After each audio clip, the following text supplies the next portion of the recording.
And today, from what I've seen in the short time I've been preaching and growing up around the church, I've noticed a lot of it comes when someone starts with a youth group. That's normally their target audience. Yeah. Because if we can get the teenagers to say this, if their parents aren't strong, they'll follow. Yeah. They don't have to take a big step. Just take a little step.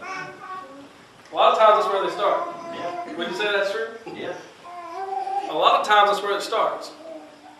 For example, I became a youth minister at a congregation. Started taking them to some of the Christian events, but they're a little out there. Yeah. They're a little borderline. Some of them are way over the border. And they've got the instruments and the hand clapping, and they've got, the full-on praise teams up front. But the parents didn't go. So it's him, someone that agrees with him, and the teenager. You do that for a few years, what's going to be in that teenager's mind? It's normal. That's okay to do that. I grew up doing that. Nothing wrong with that. But eventually, those 16, 17, 18-year-olds become 20-year-olds. Yeah. And 22-year-olds and 25-year-olds. And they start having kids. And their kids are going. Guess what? That one generation is now 3 generations. It's them, their children, and their children's children. They've now got that congregation right where they want. Yeah. And that happens a lot. That happens in a lot of places. So we definitely have to be careful and grounded and know what's being taught, know what's being said. We can't just send someone somewhere and not know what's going on. That's right. So that happens even today from the worldly standard. Now they may not be coming into our houses and stabbing us with spears, but they are using words. That's right. And it's a lot easier to get someone's attention with a word than with a spear. Yeah. You may say, well, that's not necessarily true. Get them one time with a spear, it's over. You can go back with words. Say something today, mention it again next week, week after. What is that doing? Chipping away. Chipping away. Over the top.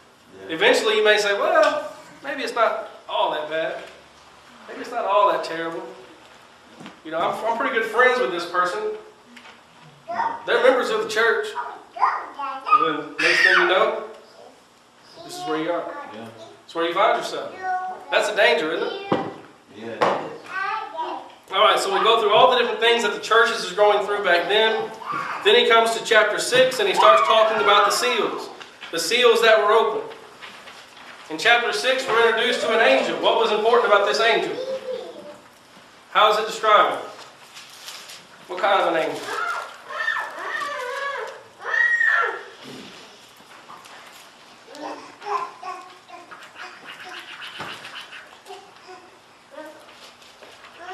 Actually, sorry, chapter 5. Chapter 5, verse 2. Strong angel. Alright, so he sees a strong angel. Can the strong angel open the seals? No, but he's strong. Why can't he? All he has to do is tear that seal open. Not qualified. He doesn't have the authority. When you place a seal on a stamp, only the person that's meant for it can open it. So as strong as he is, he can't break it. He's not strong enough. But who is strong enough?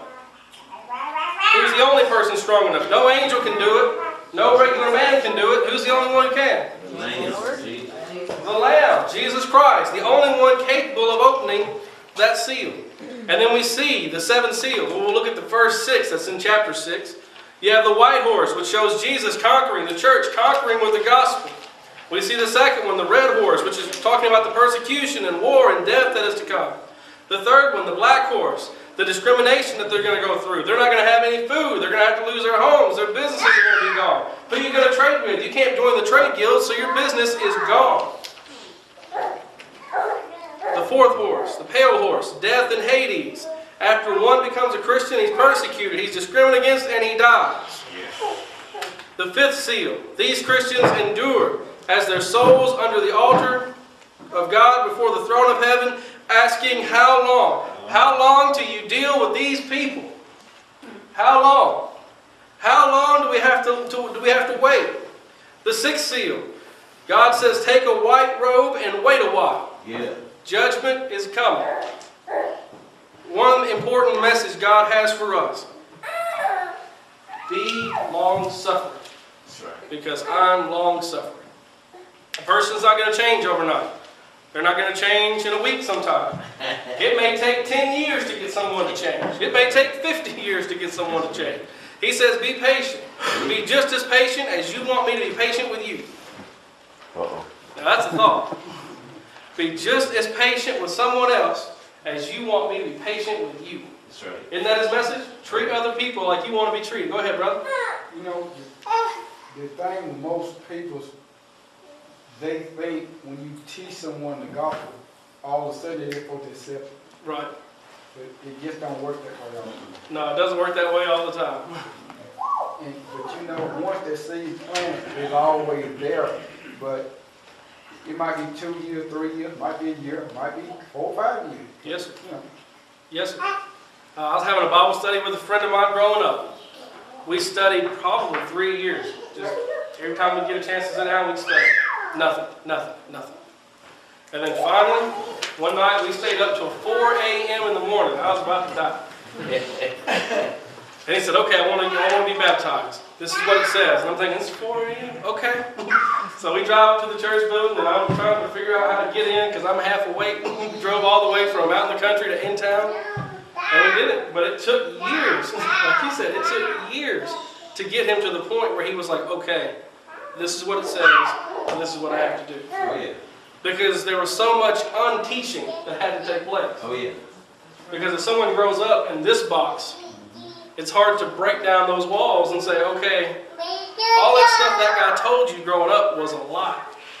Because you can't say it that way. If you say it that way, they're done. They're not listening to a word you say from that point on. They have to see it. They have to read it for themselves. Say it out loud to themselves. That's right. All right, so the sixth horse, or the sixth seal, he says, take a white robe and wait a while. Then in chapter 7, we see God and his angels that sealed his servants to protect them before the judgment fell. What was happening to Rome at this time? There was going to be destruction from within and destruction from without. These are the last few things that we looked at. What was the destruction from within?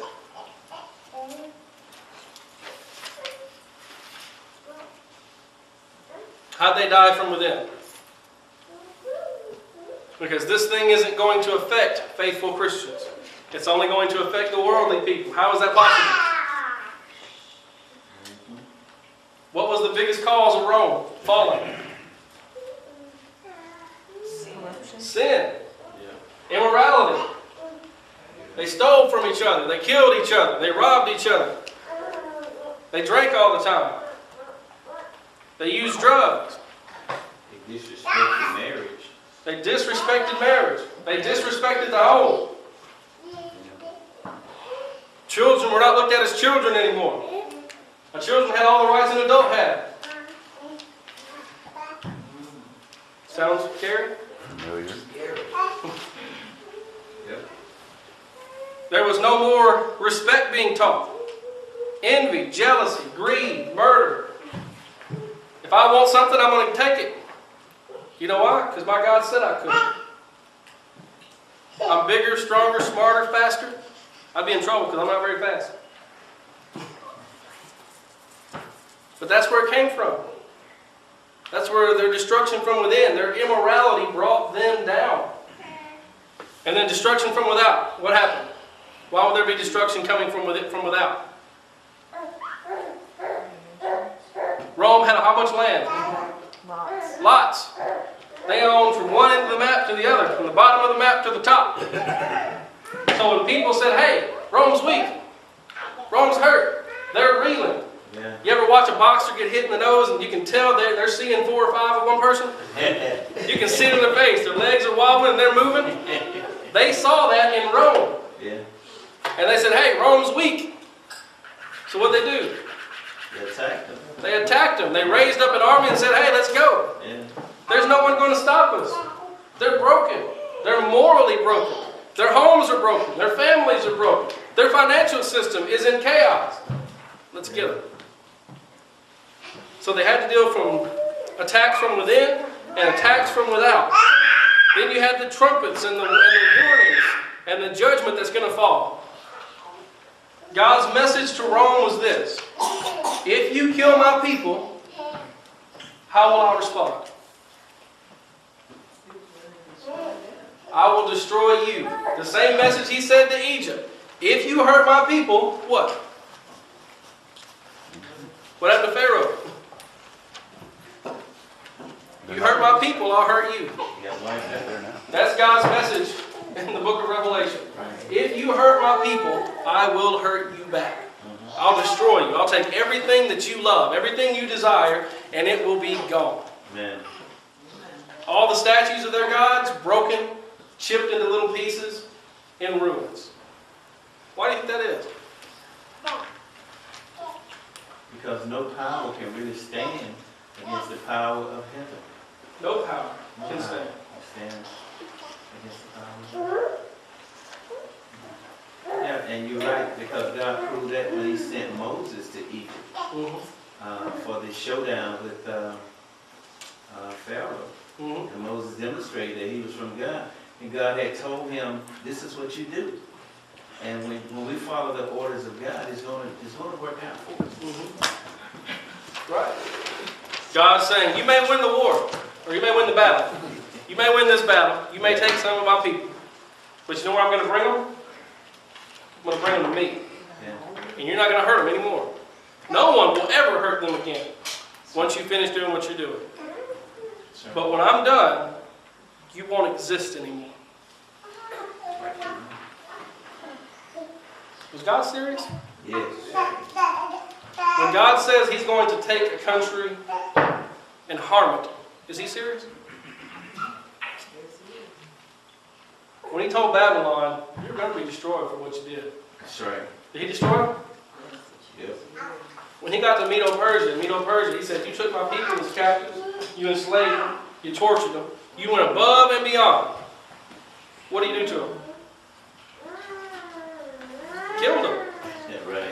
He said, okay, Greece, you've taken my people. You've destroyed. You've killed. You've spread your religion throughout all the world. Zeus, you've put all your gods out there for everybody to see. Yeah. You're powerful. You have one man. He's taking care of all these people. He's going to die. And what happened to Alexander the Great? He's in a box. That's right. And then your country's going to be segmented into 4 different groups. And what happens when a country segments into groups? Disintegrates. It's not going to last long. So Greece is gone. Rome comes in. Rome did some pretty terrible things. Rome did some things that no one else had even thought about doing. Rome took a pig and sacrificed a pig on the altar in the temple. Rome went above and beyond, the abomination of desolation. They showed just how terrible mankind can be. And God said, I'm going to show you what happens when mankind behaves terribly. And they knew the Jews did not, they knew the Jews couldn't stomach that. They knew that that wasn't their way. Right. And so God showed up on their side to support his people, just as you're saying. Right.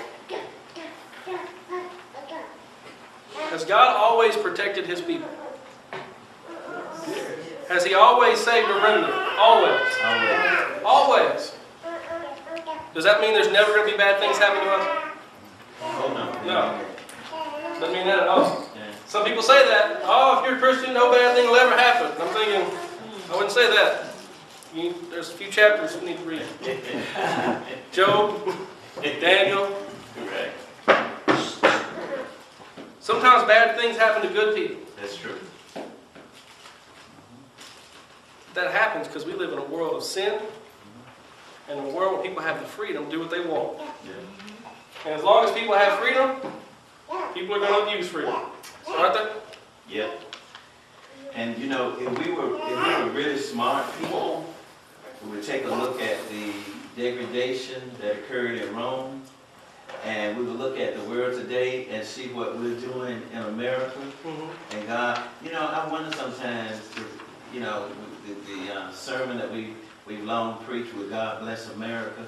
God would not continue to bless America based upon what some of the things that America is currently doing. He's not going to bless us.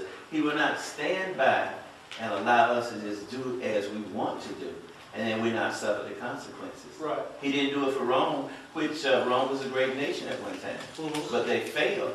And if we continue to do the things that we're doing, He'll pull the rug out from under us.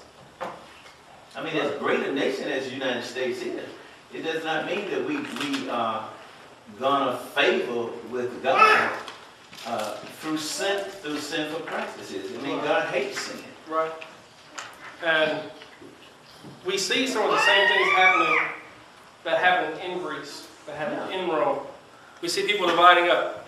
Even Christians dividing up. Right. That's what I can't wrap my mind around. Well, I'm a Republican Christian. I'm a Democrat Christian. I'm an independent Christian. Politics do not belong inside these doors. Does it? That's right. When you divide up like that, you know what eventually happens? In November, brothers are fighting over things in the long run that don't matter. That's right. It's a weapon. It's a tool. It's a tool that the outside world uses to divide us. Right. That's true. I just couldn't see Paul and some of the early Christians fighting over whether it was Julius Caesar or whether it was Pompey. Either way, it's going to be bad. That's right. It's not going to be good. And we can see some of the same things happening here. Destroying the home. Do they ever destroy the home here in the United States? Yeah. Every day. Yeah. What's one of the things God hates? Just hates. Hands that shed what kind of blood? Innocent blood. And we kill them every day. Yeah. Yeah. So as we say, will He bless us forever? Some say we're the most powerful nation the world has ever seen. No one can stand up to our military. Do you know what would have been said of Rome when they fell? That was the most. They're the biggest nation. That's right. Look at their military. No one's going to stop them. It goes back to being in control. When someone says, this is what I'm going to do, that's when God says, okay. And they became prideful. Rome became prideful. Mm-hmm. And that's why Paul in Romans 1 was telling the Christians that you got to get rid of your pride. You got to honor God. You got to recognize that God is in control. It's not man that's in control. Right. It's God. Right. God is in control. And we had that view of the throne room, which I doubt John ever wanted to leave. If you think of the peacefulness of that vision that he saw. Yeah. The elders, the angels, the saints falling down and worshiping and singing and praising before God. I wouldn't want to leave there. Could you imagine seeing that vision and then coming back here? Or being Lazarus and coming back here? There's something great out there, isn't it? Yeah. Looks like I'm out of time. That's the review. Chapters 1 through 11.